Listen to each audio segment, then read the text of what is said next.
Les questions que mes générations se posent sont les suivantes, si je peux me résumer. C'est de ne pas comprendre comment l'Afrique, avec tant de richesses sur notre sol, avec une nature généreuse, de l'eau, du soleil en abondance, l'Afrique est aujourd'hui le continent le plus pauvre. L'Afrique est un continent affamé. Et comment se fait-il que les chefs d'État traversent donc le monde à mendier? Voici des questions que nous nous posons et que nous n'avons pas de réponse jusque-là.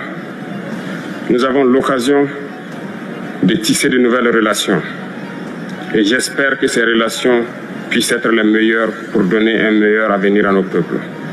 Ma génération me charge aussi de dire que, par ce fait de pauvreté, ils sont obligés de traverser l'océan pour essayer de rallier l'Europe. Ils meurent dans l'océan. Mais que prochainement, ils n'iront pas traverser parce qu'ils viendront devant nos palais pour chercher leur pitance quotidienne. Pour ce qui concerne le Burkina Faso, aujourd'hui, nous sommes confrontés depuis plus de 8 ans à la forme de manifestation la plus barbare, la plus violente du néocolonialisme, de l'impérialisme. L'esclavage qu'on tend encore à nous imposer. Nos dévanciers nous ont bien appris une chose. L'esclave qui n'est pas capable d'assumer sa révolte ne mérite pas que l'on s'apitoie sur son sort. Nous ne nous apitoyons pas sur nos sorts, on ne demande pas que quelqu'un s'apitoie sur notre sort. Le peuple burkinabé a décidé de lutter contre l'île terroriste en mesure de relancer son développement. Dans cette lutte, des vaillants peuples, des vaillantes populations se sont engagées à prendre les armes face au terrorisme, ceux que nous avons affectueusement appelés les VDP, des volontaires. Nous sommes surpris de voir les impérialistes traiter ces VDP de milices et de tout type. C'est décevant, parce qu'en Europe, lorsque des peuples prennent les armes pour défendre leur patrie, on les traite de patriotes. Nos grands-pères ont été déportés pour sauver l'Europe. Ce n'était pas avec leur consentement, contre leur gré. Et bien au retour, on se rappelle bien qu'à Tiaroy, lorsqu'ils ont voulu revendiquer leurs droits élémentaires, ils ont été massacrés. Cela ne fait rien donc. Lorsque nous, peuple, nous décidons de nous défendre, on nous traite de milices. Mais là n'est pas le problème.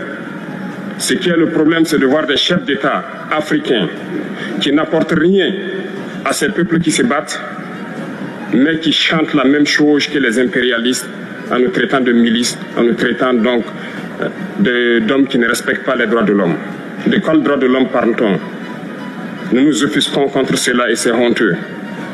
Il faut que nous, chefs d'État africains, nous arrêtons de nous comporter donc en marionnettes qui dansent à chaque fois que les impérialistes tirent sur les ficelles. Hier, le président Vladimir Poutine a annoncé donc l'envoi de céréales en Afrique. Nous sommes bien contents. Nous lui disons merci pour cela. Mais aussi, c'est un message passé à nous, chefs d'État africains, parce qu'au prochain forum, nous ne devrons pas venir ici sans avoir assuré, pour ceux qui ne connaissent pas la guerre, l'autosuffisance alimentaire de nos peuples.